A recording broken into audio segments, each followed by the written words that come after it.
اللهم صل وسلم وبارك عليك يا حبيبي يا رسول الله. ازيكم متابعين عاملين ايه؟ هنعمل النهارده وصفه سهله وبسيطه ومبتاخدش وقت. هنعمل كبد وقوانص الدجاج بدبس الرمان. معايا كبد وقوانص بتاعه الدجاج، هنعملها النهارده جميله بصوص بدبس الرمان.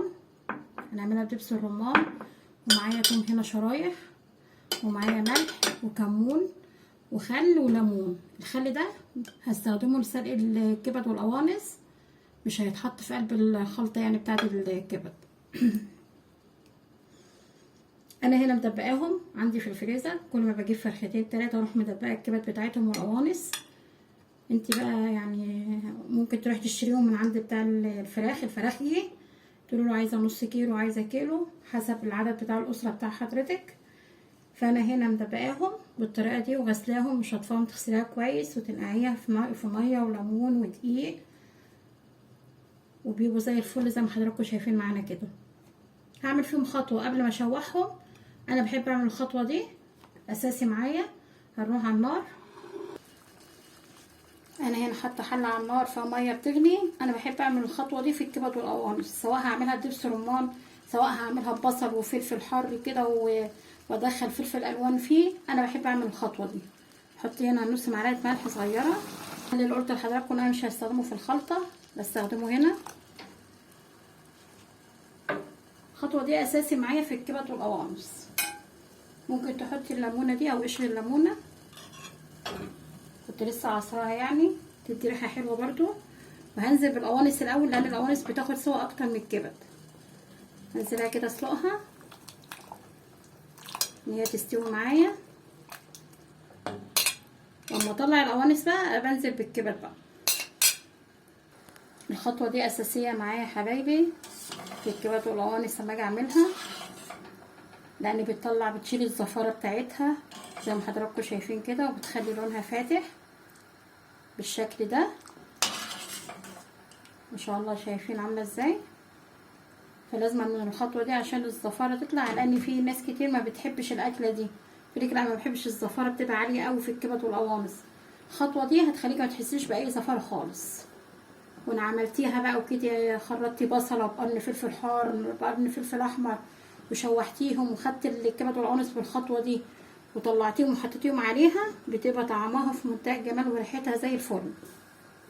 شايفين ما شاء الله لونها عامل معانا ازاي؟ انا كده سبتها ربع ساعه على النار. هطلعها في مصفى لان هشطفها تحت الحنفيه بميه ساقعه.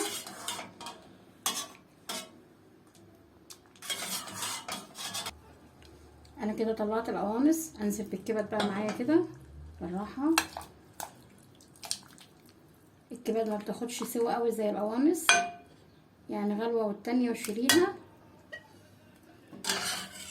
شايفين ما شاء الله اول ما نزلت الميه معانا افتحت ازاي، هي لسه ما غليتش اصلا. بس بقول لكم الخطوه دي جميله وبتشيل الزفاره. واي معلقه اي حاجه استخدمتيها في سلق الكبد والقوانص ما تستخدمهاش لما نيجي نشوح، يا اما تغسليهم يا اما تغيريهم عشان الزفاره ما تنهاش ماسكه في الحاجه. شايفين الميه لونها عامل ازاي يا حبايبي؟ مش عايزه اقول لكم بقى ريحه الزفاره كلها طلعت فيها. الكبده كده خلاص استوت معانا، هنشيلها. هصفيها بقى في المصفى واشوفها تحت الحنفيه وارجع لكم تاني. انا كده شطفتها تحت الحنفيه، ما اقلبش، يا دوب اقلب بالمصفى كده، ما اقلبش بايدي. شطفتها كويس جدا، واللي هيبقى في ارضيه المصفى مش هاخده. معايا هنا طاسه على النار، معايا التوم الشرايح اروح نازله بيه كده.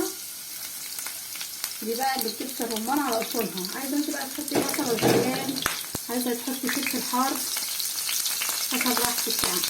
مستناش على التومه تتحرق مني. انزل بقى بالكبد والقوانص كده.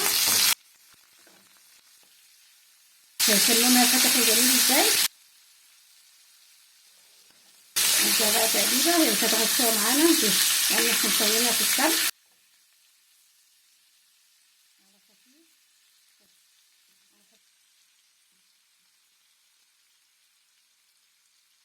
انزل كده بالكمون والملح، واحط شعرة فلفل اصفر،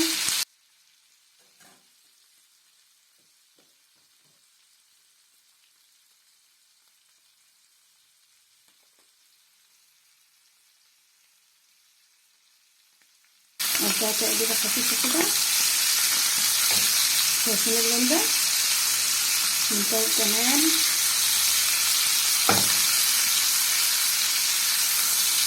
انا عايزاها تاخد اللون ده معايا. الكبده بالمناسبه عايزه تسيبها زي ما هي كده صحيحه ماشي، عايزه تقطعها نصين، هي نصين اكتر من كده لا. احطها على النار بقى كده، اطفيها بقى بعصير الليمون، ادي ليمونتين ولا حاجه. ان شاء الله منتهى الجمال، تحفه تحفه.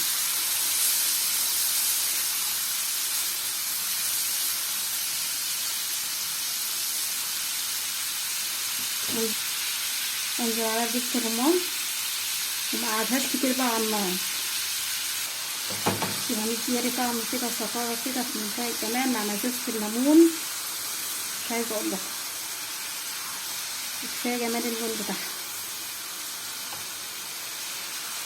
بالمناسبه اللي هيقول ان احنا نزلنا الفايده بتاعتها في السليق، لا ما نزلناش فايدتها في السليق، نزلنا فايدتها زي ما هي.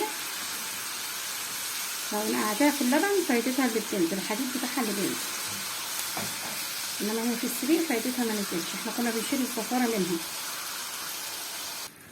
احنا نحط يا جماعه دبس الرمان ونسيبهاش كتير على النار، انزل بيها بقى كده. شايفين الجمال؟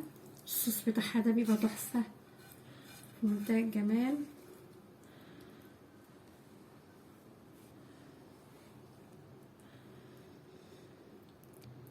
تحفه تحفه وريحتها جميله، والصوص بتاعها ده بيبقى في منتهى الروعه مع رشه سمسم حلوه كده.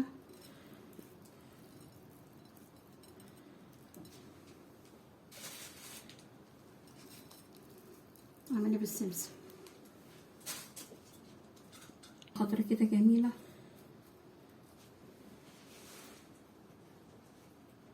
شوفي عود كمان.